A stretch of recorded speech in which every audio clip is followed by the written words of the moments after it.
Bonjour à toutes et à tous. Aujourd'hui, on va faire un petit shiur sur la paracha de la semaine Chukat, qui vient à la suite de la paracha de Korach, paracha dans laquelle il est exposé la marloquette entre Korach et les 250 hommes qui étaient rachés Sanhedrin, euh, de telle façon à pouvoir se rebeller contre Moshe Rabbeinu, étant donné que euh, lui-même voulait euh, devenir Cohen, et il a donc mener une certaine zizanie, un bazar si on peut dire, dans le peuple d'Israël pour pouvoir remettre en cause l'éligibilité de Moshe Rabbeinu à son leadership sur le peuple d'Israël. Et donc à la suite de ça, donc il a été puni, etc. pour ce qu'il a fait. À la suite de ça, on arrive à la paracha de cette semaine de Chukat, dans laquelle il est exposé au travers du Midrash. Nos sages nous rapportent trois éléments qui nous accompagnent lors de notre paracha, qui sont les colonnes de nuée, qui sont en lien avec le srout de Aaron, la manne, qui est en lien avec le srout de Moshe Rabbeinu, et les puits de Myriam, donc l'eau, qui est en lien avec le srout de Myriam. Donc les trois frères et sœurs, Moshe, Aaron et Myriam, qui étaient donc les fils de Amram et Yocheved, au travers desquels le peuple d'Israël a pu jouir de ces différentes bénédictions et ces différents miracles grâce à eux. On voit qu'après le décès de Myriam et Aaron, leur srout, qui étaient donc les puits et les colonnes de nuée, ont disparu, mais ont été restitués ensuite au peuple grâce seulement au srout de Moshe Rabbeinu. Alors ces trois éléments qui correspondent à trois aspects spécifiques de la Torah. On voit que, donc déjà on va expliquer quels étaient ces miracles. Il y a donc la manne, qui était une nourriture bénie qui descendait directement du ciel et qui a accompagné les Bnei Israël pendant 40 ans, de telle sorte à pouvoir être nourrie. Cette nourriture ne produisait pas de déchets. Elle avait un aspect unique et qui permettait au peuple juif d'avoir le goût qu'il souhaitait avoir en bouche, peu importe. Si tu veux avoir le goût de la pkaïla, le goût des boulettes de Shabbat, des pâtes à la sauce, tout ce que tu veux, le ma'achal, la nourriture, elle prenait le goût que la personne avait envie de dévoiler. Ensuite, il y a les colonnes de nuée. Il y avait les colonnes de nuée, donc un anime de nuages en journée, et des colonnes de feu la nuit, qui protégeaient, donc de façon externe, le peuple d'Israël des scorpions, des serpents. Ça aplanissait aussi le chemin qu'ils faisaient dans le désert, et ça faisait aussi grandir les vêtements sur eux qu'ils avaient et ça les nettoyait. Donc, ça, c'est ce qui protégeait le peuple d'Israël de tous les dangers externes qui pouvaient se trouver dans le désert. Et ensuite, on arrive au dernier élément qui sont les puits de Myriam, qui eux permettaient au peuple donc d'avoir de quoi boire. En quoi est-ce que ces trois éléments ils sont liés à nous dans la vie de tous les jours? Les colonnes, on va commencer par les colonnes de nuée.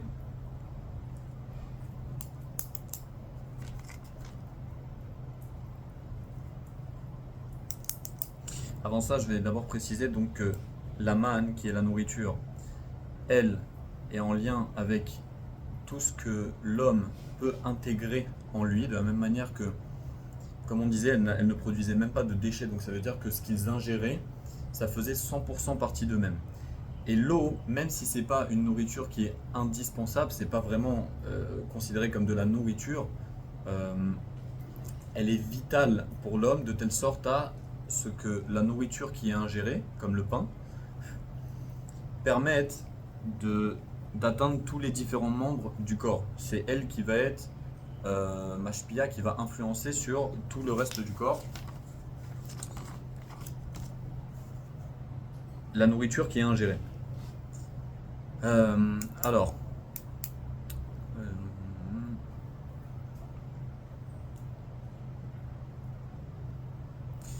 en ce qui concerne la Torah, il faut savoir que le mot Torah, il vient du mot hora'a, qui veut dire un enseignement, et qui a une influence jusqu'à l'action de l'homme. Parce que l'action de l'homme, à la source, sauf Maaseh Bemarshava Techila, sauf Maaseh, l'action finale, Bemarshava, dans la pensée Techila, elle est au début. Ça veut dire que l'homme, avant d'agir dans quelque chose, ça veut dire que ça se passe au préalable dans son cerveau. Et on le revoit, hein, on voit ça par rapport aux levushim, aux vêtements de la Neshama, qui sont Marshava, Dibour et Maasé. Dans cet ordre-là, la pensée, la parole et ensuite l'action. Pour ce qui est en lien avec la manne, il faut savoir qu'il y avait un S qui était produit, c'est que toutes les personnes qui étaient tzadikim, eux ils recevaient la manne directement au pas de leur porte, tandis que les impies, les Rechaïm, eux avaient une certaine distance à parcourir, de telle sorte à pouvoir jouir de cette nourriture, donc il y avait un certain travail à faire. Ça, hein, c'est expliqué pour nous amener au fait que, de même que l'étude et la pratique, il y en a certains qui ont une valeur morale très élevée et pour lesquels il va être demandé un niveau aussi très élevé dans la pratique des mitzvot, parce que s'ils n'arrivaient pas à ce stade, ce ne serait pas digne de leur rang.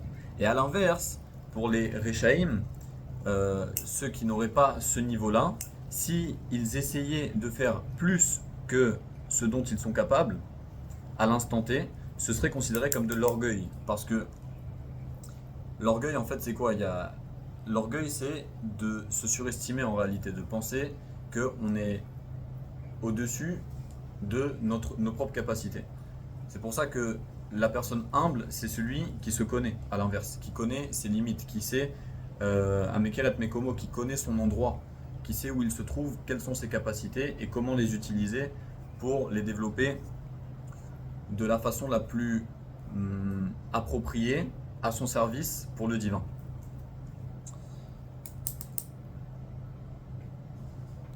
Donc, la Torah, l'étude de la Torah, elle est en lien avec la manne, qui est tout l'aspect d'intégration qui fait un avec l'homme.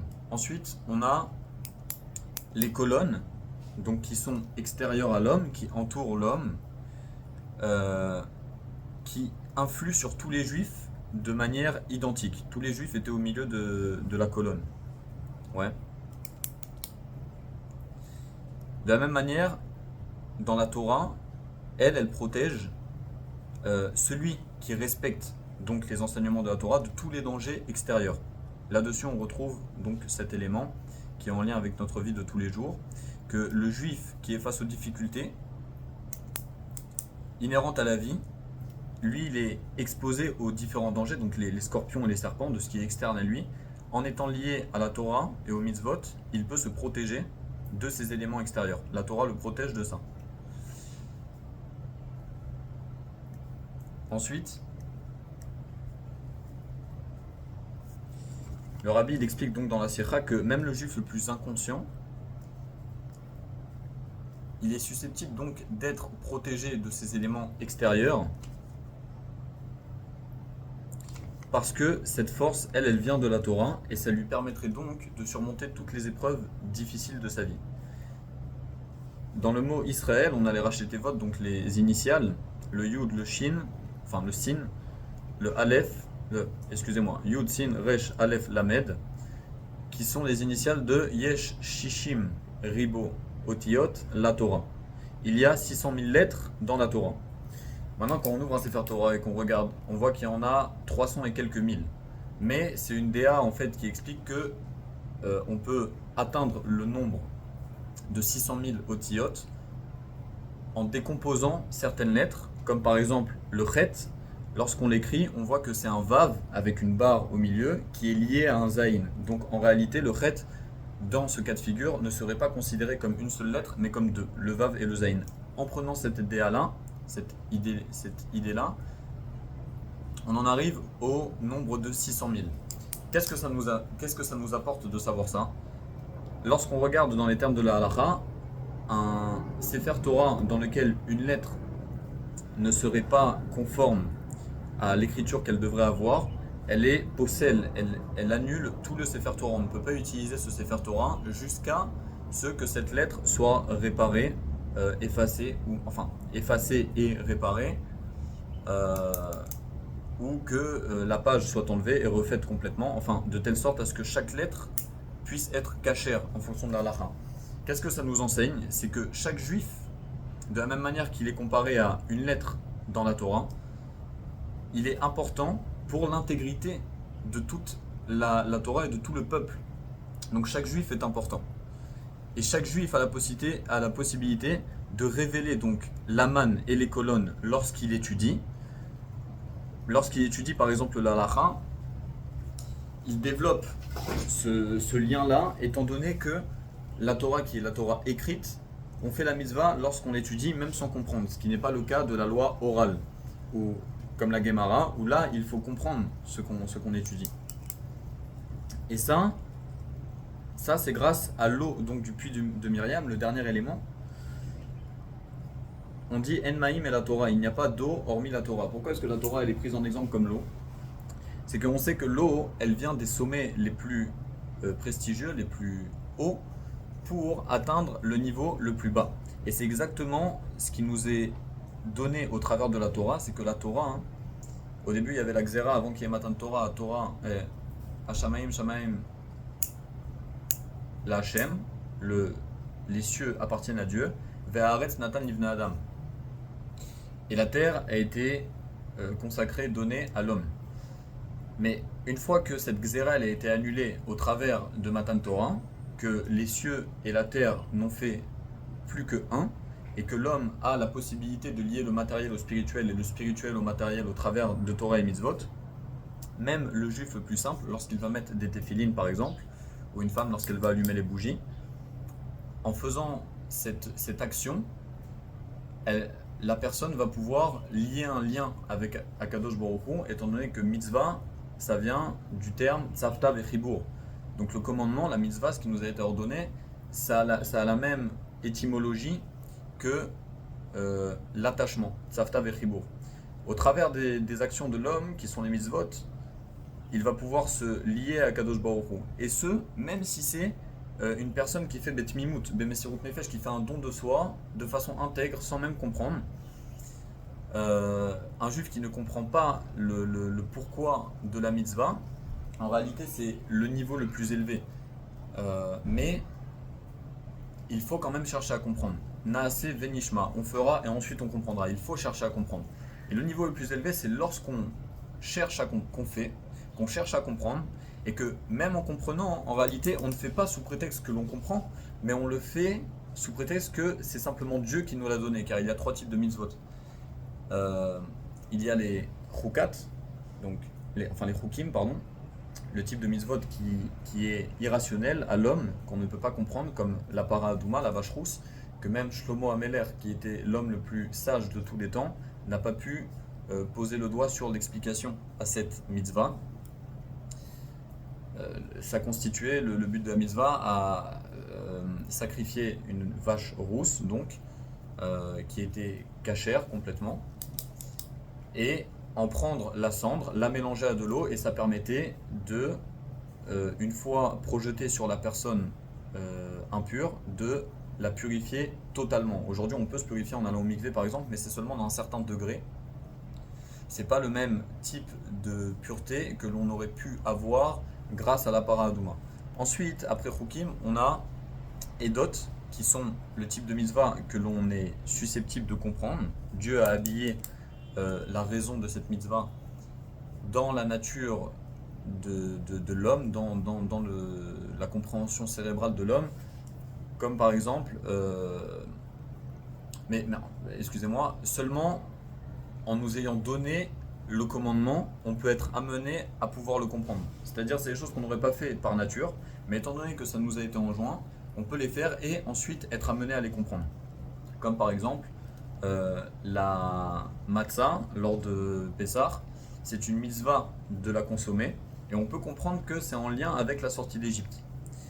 Et en dernier lieu, on a Mishpatim, donc qui est le dernier niveau, ou le premier niveau, ça dépend dans quel sens on prend, qui sont comme par exemple Lo tirtsar, Lo tignov, tu ne voleras pas, tu ne tueras pas, qui sont des mitzvot qui sont, même dans les tribunaux civile aujourd'hui, c'est reconnu. Une personne peut aller en prison en ayant fait ces fautes-là. Donc c'est totalement compréhensible par le cerveau de l'homme. Mais comme je disais, en fait, le niveau le plus haut, c'est de faire de telle sorte, même si on comprend, de faire, pas sous prétexte que l'on comprend, mais parce que Akadosh Baruch Hu, il nous l'a enjoint. Et ça, lorsqu'on comprend une mitzvah, mais qu'on l'a fait parce que Dieu nous l'a enjoint, ça reviendrait à dire qu'on l'a fait sans réellement chercher à comprendre.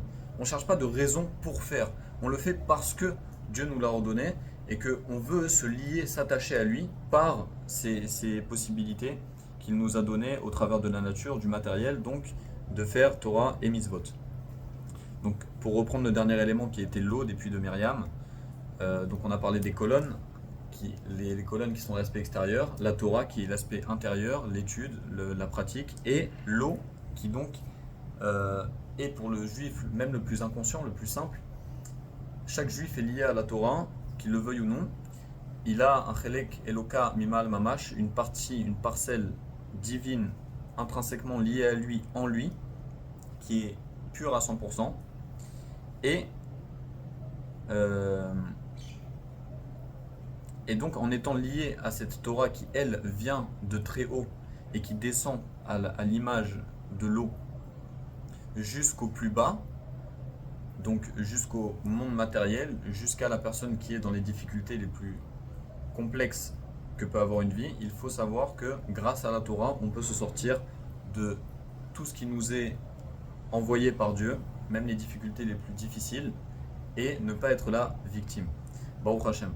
Voilà, j'espère que ce shiur vous a aidé à y voir plus clair. Peut-être que ça vous a apporté des notions que vous ne connaissiez pas encore déjà et que ça vous permettra de vous renforcer aussi dans votre judaïsme et d'y voir plus clair et simplement voilà, vous apporter un peu de lumière. Excellente continuation, excellente journée et Shavuot Tov, qu'on n'entende que des bonnes nouvelles.